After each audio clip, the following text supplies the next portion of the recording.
मुळशी तालुक्यामध्ये अशा प्रकारे मोठ्या प्रमाणात गौण खनिजाचं उत्खनन सुरू आहे। या संदर्भात ग्रामस्थ सहसा एकत्र येत नाहीत, मात्र मुळशी तालुक्याच्या दारवली या गावचे ग्रामस्थ एकत्र आले आणि या संदर्भातला त्यांनी लढा सुरू केला आणि त्या संदर्भात महसूल विभागाकडे पाठपुरावा केला आहे। आता त्यांच्या या पाठपुराव्याला यश येते आणि अपर जिल्हाधिकाऱ्यांनी या संदर्भातल्या खाणीवरती कारवाई करण्यासंदर्भातला आदेश मुळशीच्या तहसीलदार सचिन डोंगरे यांना दिलेला आहे। या संदर्भात अपर जिल्हाधिकाऱ्यांनी खाणीच्या संदर्भातली पाहणी करण्याचे आदेश मुळशीचे तहसीलदार सचिन डोंगरे यांना दिलेले आहेत।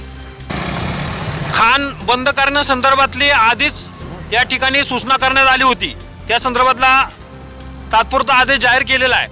आता कायमस्वरूपी खाण बंद करण्यासंदर्भातली जी काय पाहणी आहे ती करून त्याचा अहवाल सादर करावा, अशा प्रकारे सूचना या ठिकाणी या आदेशामध्ये करण्यात आलेल्या आहेत। नमस्ते, मी सरपंच दारवली एस पी सुनील ओम।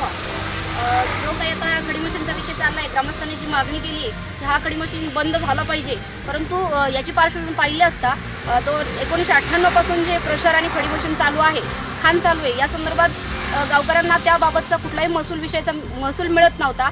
त्यासाठी माझी जी नेमणूक झाली सरपंच पदावरती 1 एप्रिलपासून निवडणूक झाली आणि त्यानंतर मी जेव्हा पदावर बसले, ग्रामस्थांच्या मागणीनुसार तसा ठराव करण्यात आला की ही खडी मशीन यापासून आपल्याला कुठल्याही प्रमाणात उत्पन्न मिळत नाही किंवा याचा महसूलचा कुठलाही हिस्सा आपल्याला कुठल्याही गौण खनिजच्या निधीमध्ये मिळत नाही, म्हणून ही खडी मशीन बंद करायची असा ग्रामस्थांनी ठाम निर्णय घेतला आणि 2015 आम्ही ठराव करून कलेक्टर ऑफिस तहसीलदार यांना पाठवला। कारण ही घटना पाहता जो काही या डोंगराचं उत्खनन झालेलं आहे हे अत्यंत दुर्घटना होईल अशा बाबतीत झालेलं आहे। कारण डोंगराच्या उतारावर हे उत्खनन केलेलं आहे, अनेक प्रकारे जंगलतोड मोठ्या प्रमाणात झाले, त्यातून पर्यावरणाची हानी झालेली आहे।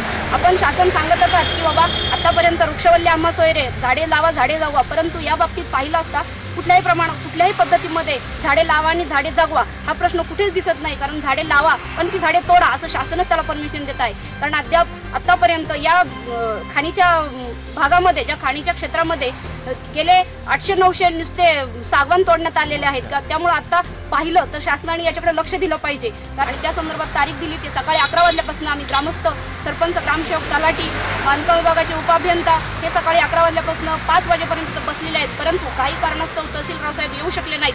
परंतु त्यांनी लवकरात लवकर निर्णय घेऊन याची मोजणी करून योग्य तो अहवाल कलेक्टर ऑफिसला पाठवून ही खाण बंद कशी होईल आणि लवकरात लवकर बंद होईल यासाठी ग्रामस्थांच्या वतीने मागणी करावी आणि कलेक्टर साहेबांनी, रमेश काळे अप्पर जिल्हाधिकारी या साहेबांनी आम्हाला या संदर्भात योग्य ती कारवाई करून ही खाण लवकरात लवकर बंद करून योग्य ते निर्णय द्यावा आणि गावच्या भल्याचा निर्णय घेऊन जो काही महसूल आतापर्यंत थकीत आहे, जो काही गौण खनिजचा निधी आहे, कारण गौण खनिजचा निधी हा 1998 पासून आजपर्यंत दारवली ग्रामपंचायतला कुठल्याही प्रमाणात मिळालेला नाही। तर तरी सुद्धा आता पाहिला असता जो काही चांदणी चौक ते 4 पदरी महामार्ग 753 हा राष्ट्रीय महामार्ग होत आहे, तरी राष्ट्रीय महामार्गावर जीवितहानी होण्याची शक्यता आहे, पर्यावरणाची हानी होत आहे आणि या उत्खननामुळे ग्रामस्थांच्या शेतीचं फार मोठं नुकसान होत आहे। त्यासमोर धनेवाडी आहे, सूर्यवाडी आहे आणि धनेवाडी गायरानामध्ये 2 एकर जमीन आम्ही शासकीय न्यायालयासाठी दिलेली आहे, तरी त्या न्यायालयाच्या इमारतीला या प्लास्टिकमुळं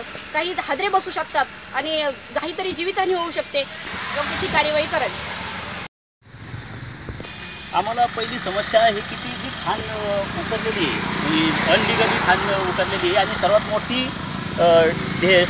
हे तयार झालेली आहे आणि त्यापासून ह्या डोंगरामध्ये भरपूर जनावरं होती, पण ती आज एकही जनावर शिल्लक राहिले नाही। कारण कधी मेले असतील, कधी पडले असेल, त्याचा काही पत्ता नाही आणि त्यामध्ये भरपूर वन्य प्राणी होते। आम्ही लहानपणापासून येत होते, रानडुकरं अशी भरपूर होती, पण ती आज एकही रानडुकरं दिसत नाही, कारण ती वरून पडून मेली असतील आणि ह्याचा काही पत्ता लागत नाही। आणि त्याच्यामुळं शेतकऱ्यांना त्या आज ते उकरले तर पलीकडचा जो शेतकरी आहे त्या शेतकऱ्याला साधा उभा पण राहता येत नाही। जर तो आज दुखून कडचा जो शेतकरी आहे तो दुखून जर बघितलं तर आज तो खाली पडू शकतो, मरू शकतो, त्याची जीवितहानी होऊ शकते। माझं नाव अमोल धनवे, मी दारवली गावचा एक ग्रामस्थ आहे आणि आपण पाहताय पाठीमागं या ठिकाणी जी खडी मशीन क्रशर आहे, या ठिकाणी जे धुळीचं प्रदूषण होतं आहे त्या प्रदूषणाच्या प्रादुर्भावामुळं आज या ठिकाणी पीक पाणी निघणं हे खूप अवघड झालेलं आहे। सध्या त्या खडी क्रशरचा खूप त्रास होतो आहे। जे काय त्या ठिकाणी ब्लास्टिंग घडलं जातं, बोर ब्लास्ट, त्या बोर ब्लास्टचा सुद्धा आम्हाला खूप असा मोठ्या प्रमाणात त्रास होतो आहे। आणि या ठिकाणी खडी मशीनपासून जो काय आम्हाला त्रास होतोय हा या त्रासापासून आम्हाला सरकारने लवकरात लवकर सुटका करून द्यावी आणि जे काय कारवाई असेल खडी क्रशर बंद करण्यासाठी ती कारवाई लवकरात लवकर सरकारने करावी ही आमची पूर्ण ग्रामस्थांची एक कळकळीची विनंती आहे सरकारला. मी आकाश दिलीप सनस, दारवली तंटामुक्ती अध्यक्ष. ह्या खडी मशीनपासून आमचं दारवली गाव असेल, धनवेवाडी असेल, सुर्वेवाडी असेल, आमच्या वाड्या वस्त्यांना ह्या खडी मशीनपासून खूप त्रास आहे.